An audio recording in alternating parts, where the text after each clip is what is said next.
একজন সেলিব্রিটিকে নিয়ে যখন কোনো প্রোগ্রামে যখন আমরা অ্যাটেন্ড করছি, আমার নিজের জন্মভূমি নিজের দেশে থেকে ভালো কাজগুলো তো আমাদের বাধার সম্মুখীন হতে হচ্ছে। বিভিন্ন সিকিউরিটি কোম্পানি থেকে আজকে আমরা সিকিউরিটি নিয়ে এসেছি। ইফতারটা সমিতির মেম্বারদেরকে করানোর এটা আমাদের একটা দায়িত্ব। আমরা তো প্রতি মাসে 30 দিনই আমরা সমিতিতে আমরা ইফতারি করতেছি। সেক্ষেত্রে একটা ইফতারি প্রোগ্রাম করলাম, এটা একটা মিলন মেলার মতো। অ্যাকচুয়ালি লাস্ট 3 ইয়ার্স ধরে আমরা ওইভাবে কোনো মিলন মেলা হয় নাই। সেক্ষেত্রে চিন্তা করলাম যে একটা পিকনিক করব। হুট করে রোজা চলে আসছে, আমাদের পিকনিকটা আমরা ওইভাবে করতে পারি নাই। চিন্তা করলাম যে একটা ইফতার পার্টি এত সুন্দর করে করব যাতে আমাদের যে মেম্বারগুলো আছে তারা যাতে স্যাটিসফাইড হয় যে না, অন্তত সবাই মিলে একটা গেট টুগেদার ব্যবস্থা করেছি।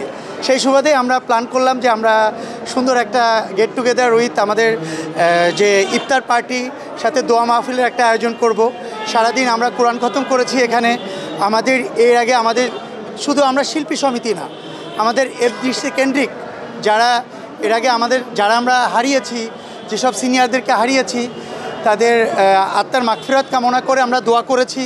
দেশের সার্বিক পরিবেশ পরিস্থিতি যাতে সবার অনুকূলে আসে, আমরা জনসাধারণ যাতে সুন্দরভাবে বাঁচতে পারি, কারণ এটা আমাদের দেশ। সব কিছু মিলিয়ে আমরা একটা দোয়া করেছি, কোরআন খতম করেছি। আমাদের যে আপনার তথ্য উপদেষ্টা যিনি আছেন ওনার নলেজে দিয়েছি, আইন শৃঙ্খলা বাহিনী যারা আছেন ওনাদের নলেজে দিয়েছি। এটা আসলে আমাদের জন্য খুব কষ্টের ব্যাপার যে আমরা শিল্পী, আসলে এটা আমাদের রুজির জায়গা। আমাদের এখন মনে করেন চলচ্চিত্রে কাজ খুব কম হচ্ছে। সেক্ষেত্রে একজন সেলিব্রিটিকে নিয়ে যখন আমরা কোনো শপ বা কোনো প্রোগ্রামে যখন আমরা অ্যাটেন্ড করছি, সেখানে গিয়ে অনেক ধরনের বাধা বিপত্তি হচ্ছে আর কি। এটা আমাদের খুব কষ্টের ব্যাপার যে আমার নিজের জন্মভূমি নিজের দেশে থেকে আমাদের ভালো কাজগুলো তো আমাদের বাধার সম্মুখীন হতে হচ্ছে। আর আমরা সিকিউরিটির বিষয় সেটা হচ্ছে যে আমরা G4S এবং বিভিন্ন সিকিউরিটি কোম্পানি থেকে আজকে আমরা সিকিউরিটি নিয়ে এসেছি। আমাদের যাতে আজকে প্রোগ্রামটা যাতে সুন্দরভাবে হয়, লোকাল প্রশাসনকে জানানো আছে, লোকাল র্যাব যে আছে অফিস আছে ওখানে আমাদের জানানো আছে। তা আমরা চিন্তা করছি যে আসলে ইফতারি তো সবাই মিলেই করছে।